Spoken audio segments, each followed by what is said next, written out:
This episode is brought to you by Trump Mortgage. Good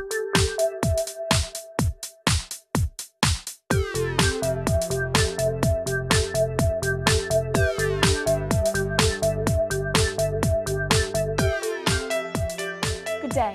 I'm Sarah Tilson, and this is The Real Deal. Commercial news dominated New York City real estate this week, with big deals announced and big projects getting underway. In one of the biggest real estate deals in American history, an investment group led by Tishman Speyer bought Stuyvesant Town and Peter Cooper Village, two Manhattan apartment complexes with more than 11,000 units. The $5.4 billion price tag shocked many, as most bids for the complexes came in between $4 and $5 billion. Tishman Speyer says it has no plans right now to turn the rental apartments into condos. With us this week is building sales broker Eric Anton of Eastern Consolidated, who is very familiar with high-profile cases such as this one and has done close to $2 billion in sales himself. Eric, what is your analysis of this record transaction? So I was at a dinner when I heard who the purchaser was and what the price was, and everybody was amazed to hear Tishman Speyer purchase the property. They don't own much residential in New York City. And $5.4 billion is really a staggering price for this property. And we all wish them luck, and hopefully they can make it work. What kind of standards will this deal set for investment sales in New York? This really is a benchmark for the market, and I think it's good for the market in that it evidences a tremendous confidence in the rental market, the residential rental market. A substantial part of the building is rent stabilized, and clearly the buyer is betting that rents will rise and that the free market rents will rise rapidly and that the stabilized rents will also be able to be pushed up. How long before Tishman sees proper returns from the rentals? I think most people think no, that it's going to take some years before they get to any type of return on the investment. Back of the envelope, we figured that the going-in cap rate is approximately 2.4%. So that really is quite low, given current market statistics. Would you have advised any of your clients to bid $5.4 billion for it?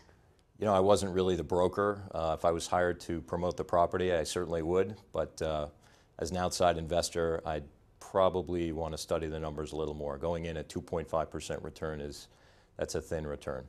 Were you and any of your clients involved in the bidding for this project? We knew many of the bidders. We were informally advising one of the bidders who came in about quite a few hundred million below Tishman Speyer, but we weren't officially advising any of the bidders. Overall, do you think it's a worthwhile investment for Tishman? I hope over the long term it will be, and I'm sure it will be. New York is really the epicenter of the world in terms of real estate investment. Everybody wants to be here. We see investors from Ireland, from Israel, from Germany continuing to pour money into New York City. So I think long term it'll work out well, but the next 5 years are going to be tough. Who is the winner in this deal? Clearly MetLife is the winner. If they can close this before year end, it sounds like they'll stand to book $3 billion of profit, which is just a tremendous amount of money for this asset. Thank you, Eric. Thank you. The State Public Authorities Control Board voted this week not to approve the state's plans for the Moynihan Station Transit Hub in Manhattan. The $900 million hub would have included a redevelopment of the old Farley Post Office. A new plan for Moynihan Station may be revisited next year. The $1.7 billion expansion of the Jacob K. Javits Convention Center got officially underway this week. The expansion increases the center's exhibition space by 45%. The mystery of what will take most of the retail space at 15 Central Park West was solved this week. Best Buy has signed a 46,000 square foot lease on the ground floor of the new ultra-luxury condo. The $75 million 15-year lease includes about 65 feet of frontage on Broadway. A fresh deal at 1775 Broadway has set a Columbus Circle area record for office rents. Investment firm Gilder, Gagnon, Howe & Company signed a 36,000 square foot lease that has an average rent of $100 per square foot over 10 years. The Salvation Army is selling a building it owns overlooking Gramercy Park in Manhattan. Valued at more than $100 million, the Parkside Evangeline Residence for Young Women at 18 Gramercy Park South provides women with inexpensive temporary boarding. Larry Silverstein will have more insurance money to help rebuild the World Trade Center site. A federal appeals court this week upheld verdicts requiring insurance firms to pay Silverstein an extra $1.1 billion to rebuild at the site. The $1.1 billion amount stems from a trial that ended in 2004. The third quarter of 2006 was the busiest quarter for office leasing in downtown Manhattan since 1998. Tenants signed leases totaling 2.7 million square feet in downtown in the third quarter, according to a report from the Alliance for Downtown New York. Daily commuters from Long Island into Manhattan will have a way to reach the East Side by 2013. The Bush administration this week approved $2.65 billion to build an extension of the Long Island Railroad to Grand Central Terminal. Citigroup announced that 1,200 of its employees will be relocated to a new 15-story building in Long Island City within the year. The banking giant held a topping-off ceremony recently for the 528,000 square foot building on 44th Street, across from the 50-story Citibank Tower. Two adjacent buildings housing two city high schools are on the sales market and could garner up to $75 million total. The two buildings at 90 Trinity Place and 100 Trinity Place total 175,000 square feet and include 75,000 feet in development rights. Newmark Knight Frank is handling the marketing. New York City's unemployment rate plunged to its lowest level in more than 18 years in September, according to new numbers from the State Labor Department. The 4.5% rate in September was the lowest since February 1988 and was down from 5.1% in August. The unemployment rate is often a barometer of the health of the city's commercial market.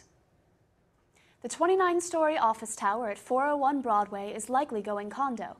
Its owner is seeking city permission to convert the tower into 90 condos. Current zoning for the lower Manhattan area prohibits residential conversion of buildings over 5,000 square feet. The city has agreed to buy 24 acres of undeveloped land on the Queens West waterfront site for $100 million and to build more than 5,000 units of middle-income housing on it. The site was purchased by the city from the Port Authority. In a further sign of lower Manhattan's transformation to a 24/7 area, Wall Street now has more luxury condo developments than investment banks. The area as a whole is also increasingly home to higher-end retailers like Hermes, Tiffany, and BMW.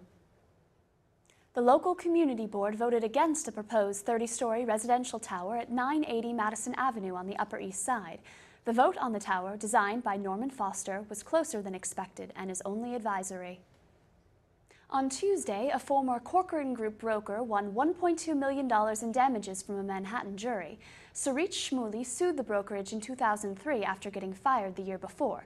She claimed Corcoran took her handwritten client list, hurting her potential for more business. Plans are underway to demolish the Emporium at 95 Chamber Street and replace it with a 63,000 square foot condo building. The plans were praised last month by members of the local community board as fitting with the scope of buildings on that stretch of Chamber Street. The 92-year-old Mount Moriah Baptist Church in Harlem is weighing 4 developer offers that would allow the church to stay where it is on 5th Avenue near 127th Street. The developer picked would tear down all but the church's facade and then construct another, more modern church within a 7-story condo building. Preservationists are trying to stop the redevelopment of a former horse stables on the Upper West Side into residential units. The Related Companies is scheduled to finish buying the Dakota Stables at Amsterdam Avenue and 77th Street by the end of this year, and the developer plans to turn the building, now a garage and a fast food restaurant, into a residential building. Thank you for joining us for this edition of the Real Deals Webcast. Please join us next week for the latest real estate news. I'm Sarah Tilson, and this is The Real Deal.